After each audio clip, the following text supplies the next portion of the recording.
నిధి, almost నువ్వు October 31st రోజు నువ్వు వీసా సబ్మిట్ చేసినాను అన్నావు. అవును సార్. నీకు వీసా ఇంటర్వ్యూ కాల్ వచ్చింది somewhere around in January 2nd, 26th రోజు. January 26 రిపబ్లిక్ డే రోజు సార్. రిపబ్లిక్ డే రోజు. ఓకే. రిపబ్లిక్ డే రోజు అంటే ఈ 2.5 months, ఓకే, ఫస్ట్ 4 weeks నువ్వు వెయిట్ చేసి ఉంటావు. ఓకే, ఆబ్వియస్లీ వస్తుందేమో అని. ఓకే, నవంబర్ అంతా అయిపోయింది. Then how was your life or what is your thought process from December 1st నుంచి January 26 వరకు? ఒక 1.5 month అసలు నీ బ్రెయిన్ లో ఏం రన్ అయింది అసలు? Sir honestly I was in depression, I must say. Depression Seriously? అంటే not exactly depression sir, but I was sad. అంటే as days were passing, I started to lose hope. I called you many times in between also regarding the update and all. అంటే ఏమైపోయిందంటే sir, నా తర్వాత వేసిన వాళ్ళకి approvals వస్తున్నాయి, నా ముందు వేసిన వాళ్ళకి వస్తున్నాయి, నాది ఒక్కటే స్టక్ అయింది. You know that was something. నాకు మిమ్మల్ని నేను ఒక క్వశ్చన్ అడిగాను అనుకుంటా, సార్ ఇలా ఇప్పుడు న్యూజిలాండ్ లో వెకేషన్ ఉండే ఇన్ని రోజులు ఐ యాక్సెప్టెడ్ సార్, కానీ ఒక్క ఫైల్ కి వెకేషన్ కాదు కదా సార్, అన్ని ఫైల్స్ కి కూడా వెకేషన్ ఉండాలి కదా. సో దట్ అంటే థాట్స్ వస్తూనే ఉన్నాయి సార్. సో నాకు బేసికలీ నాకేమనిపించింది అంటే నేను ఏదైనా మిస్టేక్ చేశాను. ఇంకోటి న్యూజిలాండ్ ఇమిగ్రేషన్ లో that's the small thing sir. అంటే అందరు మాకు ఇనిషియలీ ప్రాసెస్ స్టార్ట్ చేసినప్పుడు కూడా వీ డెంట్ నో, బట్ ప్రతిమా గారు 1:2 ఇప్పుడు అంటే మనం ఈఎంఐ పే చేసేది it shouldn't be more than 40% of our total salary, అంటే స్పాన్సర్ శాలరీ అని. సో నాకు అదొక్క పాయింట్ లో చిన్న డౌట్ వచ్చింది, అంటే ఎక్కడన్నా ఫైనాన్షియల్స్ లో ఏదైనా తేడా ఉందా, అది ఏదైనా ఫాల్ట్ ఉందా అని. I started finding faults in my own application. అంటే నేనే ఒక వీసా ఆఫీసర్ అయ్యి నా ఫైల్ ఓపెన్ చేసి నేనే అసెస్ చేసుకోవడం స్టార్ట్ చేశాను సార్. నా ఫైల్ మొత్తం చాట్ జీపీటీకి ఇచ్చి రిస్క్ అసెస్మెంట్ చేయమన్నాను. చాట్ జీపీటీ ఏమనిందంటే నీ file rejection chances 3 to 5% and nil అని చెప్పింది. But still I had questions in my head, ఎందుకంటే as time was passing everybody around were getting and they were preparing to board the flights and all, and here I am stuck where I was. And first question ఏమొచ్చిందంటే sir, already ఒకసారి I didn't get through the process. Second time కూడా ఇలానే same అయితే నా పరిస్థితి ఏంది అనే question ఉండే నాకు. బికాస్ నా దగ్గర ప్లాన్ బి లేదు సార్. అంటే నేను న్యూజిలాండ్ వెళ్ళాలి అని ఫిక్స్ అయితే నేను వెళ్ళాలి అనే కూర్చున్నాను. అంటే నేను ఒక డిసిషన్ తీసుకున్నాను, మా పేరెంట్స్ కి ఇది అని నేను ఎక్స్ప్లెయిన్ చేసుకున్నాను. At this point I have to be right at any cost, but things were not in my control this time.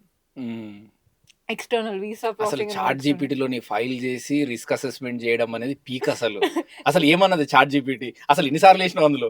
ఒక 25 times చేసి ఉంటా సార్. 25 times చాట్ జీపీటీలో నీ ఫైల్ అప్లోడ్ చేసినావు.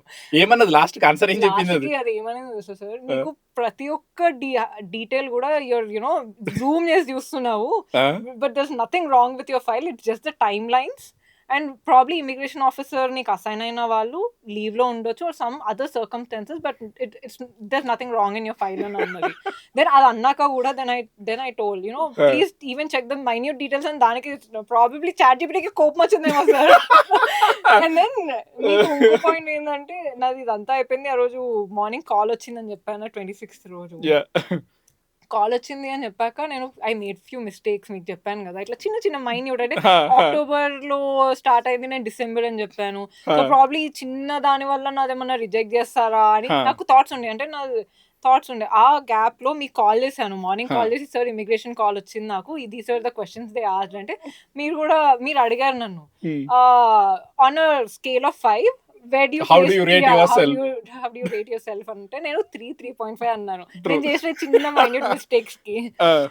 నేను ఇది సిచ్యువేషన్ ఏదైతే అయిందో అది కూడా చాట్ జీపీటీకి ఇచ్చాను సార్. సేమ్ అంటే అదే చాట్ నా ఇంటర్వ్యూ అంతా అయిపోయింది, this is what I answered. Now I'm scared that it will be rejection in my case. అంటే అప్పుడు అది చాట్ జీపీటీ ఏమన్నదంటే, లేదు for these things immigration New Zealand wouldn't reject your file అని అన్నది. దాని తర్వాత ఇంకా సరేలే ఎలాగో అయిపోయింది, నా చేతిలో ఇప్పుడు ఏం లేదు అని టెంపుల్, నేను మమ్మీ కలిసి టెంపుల్కి వెళ్దామని వెళ్ళాను సార్. కార్ పార్క్ చేశాను, ఇలా పార్క్ చేసి దిగుతూనే మీకు కాల్ వచ్చింది. మీరు కాల్ ఇచ్చి మీరు పాజ్ చేశారు సార్. కాల్ నేను ఎత్తంగానే హలో అనగానే మీరు పాజ్ లో ఉన్నారు. ఇంకా అప్పటికి కూడా అయిపోయింది ఇంకా అని సార్ అనగానే పార్టీ ఎక్కడా అని అన్నారు. దెన్ ఐ వెంట్ జంపింగ్, ఇంకా రోడ్ మీద జంప్ చేసుకుంటూ వెళ్ళిపోయా మా మమ్మీ దగ్గరికి. వెళ్ళి మా మమ్మీ టెంపుల్లో ఉండే, నేను జస్ట్ అప్పుడే వెళ్ళి టెంపుల్లో ఐ ఓపెన్ అండ్ దెన్ సరే ఇది మీకు పంపిస్తున్నాను దేవుడి ముందు ఉంటే మీరు ఓపెన్ చేయండి అని అన్నారు ఆ రోజు. Then it was my approval in principle. Such a great memories. I mean ఎమ్మడే వీసా సబ్మిట్ చేసిన తర్వాత 4 weeks మన టైం ఫ్రేమ్ లో వస్తే అది వేరు, కానీ you waited more than 60 days. It was emotional turmoil sir నాకైతే. ఎందుకంటే అంటే డే 1 నుంచి I was waiting for this opportunity, for this moment to become my, my dreams to reality antam kada. I was waiting for this moment, where I can just have my wings and fly off to Wellington laga. But that day was never coming. I was waiting, going on, waiting and waiting and waiting, and wait was even longer than I have ever expected. And ఇప్పుడు మీ కూడా it came as a surprise నా file అయితే. Finally ఇంకా ఆ days లో అయితే morning లేస్తే I would wake up with an expectation that నాకు ఈ రోజు కాల్ వస్తుంది అని.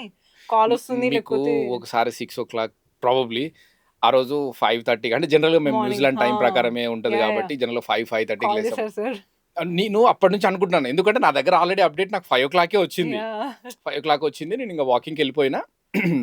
సరే అమ్మాయి ఇంత పొద్దున్న లేసి ఉంటుందా లేదా, సరే లెట్స్ వెయిట్ ఫర్ 5:50 ఏమో చేసిన, అప్పటికి నువ్వు సెకండ్ డ్రింకే మీరు లిఫ్ట్ చేసినారు. ఓకే సార్, నేను మార్నింగ్ ఇంకా సార్ నిద్ర కాదు కదా అసలు, you forget about sleep. I stop eating also. I last around 2 kgs in a week sir.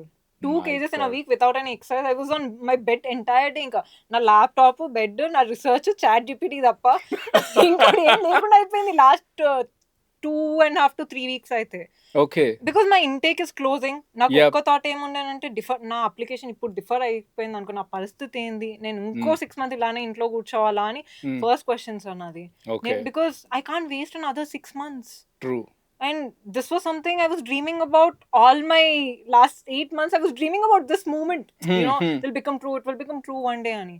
But the wait inta long avutune unnai, days pass aitune unnai, there's no update at all. నేను కంప్లీట్గా shattered అయిపోయాను sir. One advice I would give at this point is only visa కోసం wait చేసుకుంటూ don't stop your life at this point. Do other things and put this వస్తుంది, దాని timeline లో వస్తుంది. నువ్వు అంటే as a student if you're right in every aspect, అంటే నీ whatever you have to do, you give your 100% and leave it to the officer to decide if your file is fit for this or not. Correct. If you end up thinking about it 24/7, that will affect you mentally sir. Because mentally affect అయితే we can't function physically too. True that's so నా కేసులో అది అయింది. And I would నిజంగా అంటే I mean ఆ 60 days లో మీరు ఎక్స్పీరియన్స్ చేసింది కనబడుతుంది నిధి. నేను ఆ చిన్న చిన్న మైన్యూట్ డీటెయిల్స్ ని పట్టుకొని చాట్ జీపీటీకి ఇచ్చి ఎనలైజ్ చేయడం అనేది, దట్టు అంటే ఎటు ఫంక్షన్లకు బయటికి వెళ్ళకపోవడము, ఐ మీన్ ఇది కూడా ఇంకొక ఎమోషనల్ డ్రామా. ఇప్పుడు అంతే, ఇప్పుడు ఎక్కడికి బయటికి వెళ్ళకుండా ఎవరైనా వెళ్తే మళ్ళీ ఏం చేస్తున్నావు అని అడుగుతున్నారు. ఇంకా మా డాడీకి కాల్స్ వస్తుండే, అంటే మా డాడీకి కాల్స్ వస్తుండే సార్. వాళ్ళ బ్రదర్స్ వాళ్ళ అందరు కూడా దే ఆర్ ఇన్ యుఎస్, వాళ్ళ కిడ్స్ అందరు యుఎస్ లో ఉన్నారు. సో ఇప్పుడు వాళ్ళు అన్నది కూడా యుఎస్ కి పంపించేసే ఇంత టైం పడుతుంది అది ఇది అని, వాళ్ళు డాడీ సైడ్ నుంచి కూడా నాకు ప్రెషర్ ఉండే కొంచెం. అరే ఇంకా ఎందుకు వస్తారని ఇది, వాట్ విల్ యూ డూ, అంత కష్టపడి నేను యుఎస్ నుంచి న్యూజిలాండ్ కి కన్విన్స్ చేసుకున్న పర్సన్ మళ్ళీ వచ్చి if is trying to push me back in to US అంటే దట్ వాస్ సంథింగ్ నాకు ఎమోషనల్ గా అక్కడ నుంచి కూడా ఎఫెక్ట్ అవ్వడం స్టార్ట్ అయింది.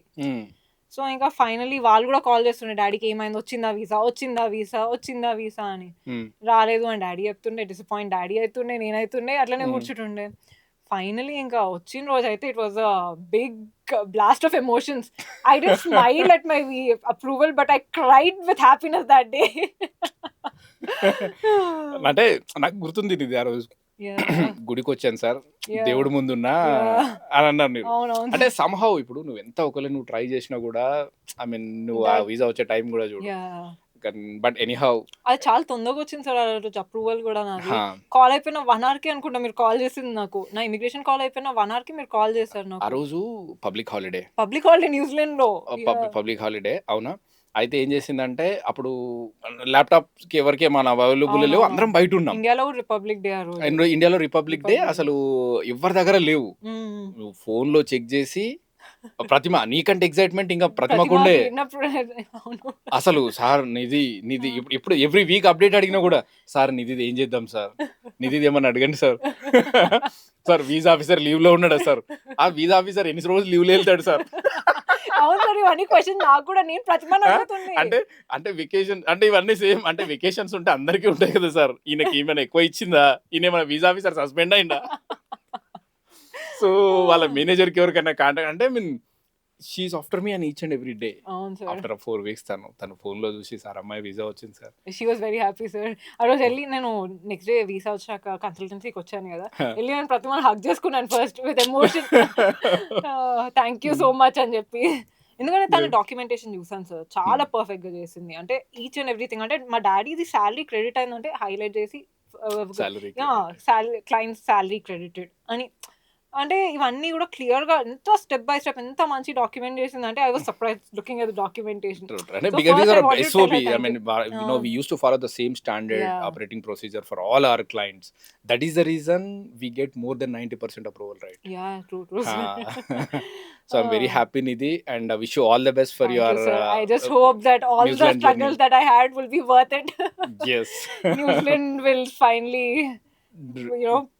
get my dreams to reality at this point. And wish you all the best, and see you in Wellington. Thank you, sir. Yeah. We'll be flying soon. Thank you, Nidhi. Thank you, sir.